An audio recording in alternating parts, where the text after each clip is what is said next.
Southern Cross. I'm my own man, my own boss. Proud and I let it show. Australian and the whole world knows. No matter where I got my start, my soul is here, and so's my heart.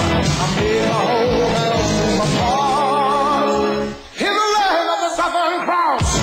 Hey! Oh, good day there, mate. I'm Scott Ritter, and here are some basic facts about Australia.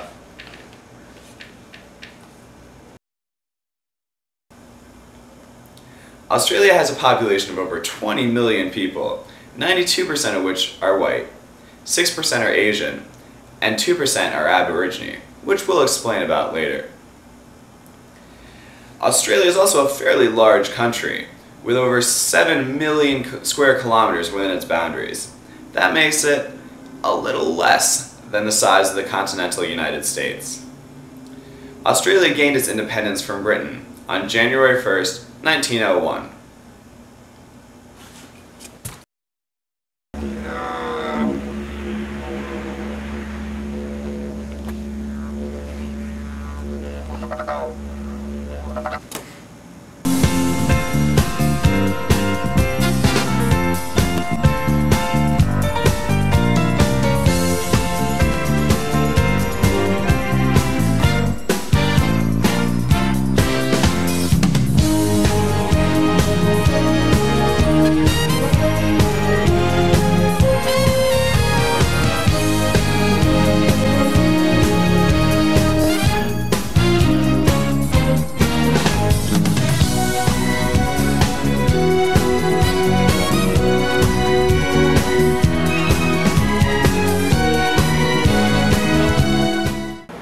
And now for a brief history of Australia.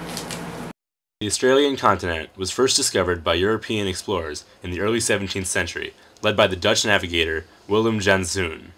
In the 1770s, a British explorer by the name of Captain Cook navigated the east coast of Australia and formally claimed it for the British Crown, dubbing it New South Wales.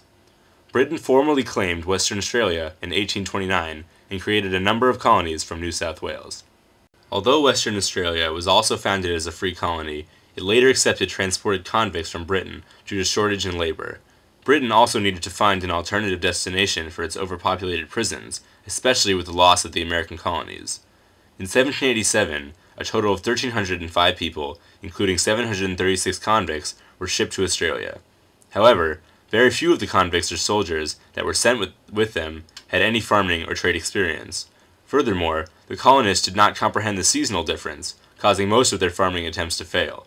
This caused the first colonies to nearly starve. Each Australian colony was governed by a British governor appointed by the English monarch, but most of the administration was done by the military. On January 1st, 1901, after nearly 2 decades of negotiation and the approval of a federal constitution by all 6 colonies and the British Parliament, the independent Australian state was created. And now, here to discuss 20th century Australian history, here's the crocodile hunter himself, Steve Irwin. Right. During World War I, Australia sent many thousands of troops to fight for the British, with over 60,000 dying. Crikey! In World War II, Australia once again fought alongside the British. However, because of the island's close proximity to Japan, the island saw its first attacks. The common enemy of Japan brought a strong alliance between Australia and America, which was later solidified in the Australia-New Zealand-United States Security Treaty, formed in 1951, which stated that the 3 countries would defend each other in Pacific matters. The threat of Japanese attacks still loomed, so Australia actively worked to increase immigration, adopting the slogan, "Populate or Perish." In 1986, Australia and Britain cut all constitutional ties with each other in the Australia Act of 1986. However, Queen Elizabeth II remains the Queen of Australia.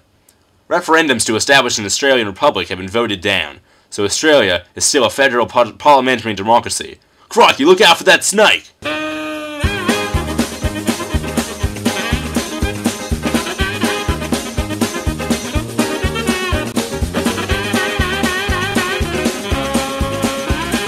And now for a quick word from our sponsors. How to speak Australian. Can opener. Beer. Foster's Australian for beer. Thanks for coming back. Exploding high five. The indigenous people of Australia, or the Aborigines, have been a constant focus of national debate ever since the British arrival. Prior to the British arrival, it is estimated that there were 750,000 Aborigines living throughout Australia in different tribes. However, within weeks of the British colonization and the subsequent arrival of smallpox, nearly half of their population was wiped out. The combination of disease, loss of land, and direct violence reduced the Aboriginal population by around 80% between 1788 and 1900.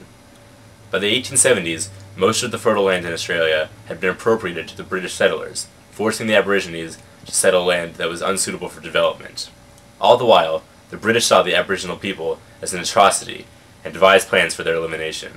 Here's a short clip from the 2002 film Rabbit Proof Fence, which shows a little bit about the British treatment of the Aborigines in Australia.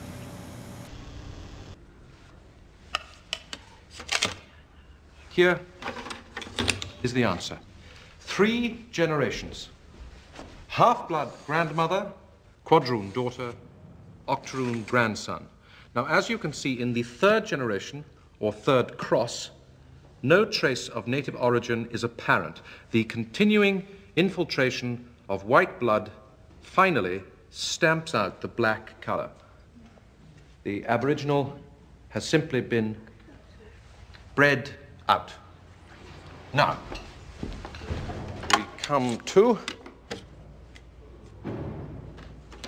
we come to the Moore River Native Settlement. Ladies, most of you are familiar with our work here, the training of domestic servants and farm laborers. I would like to thank you for your continuing support. Hundreds of half-caste children have been gathered up and brought here to be given the benefit of everything our culture has to offer.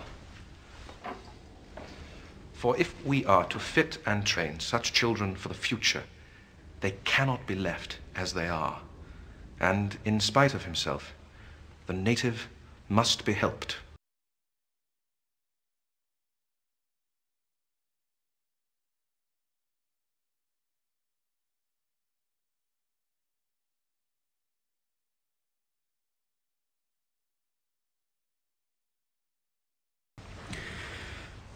To the mothers and the fathers, the brothers and the sisters, for the breaking up of families and communities, we say sorry. And for the indignity and degradation thus inflicted on a proud people and a proud culture, we say sorry.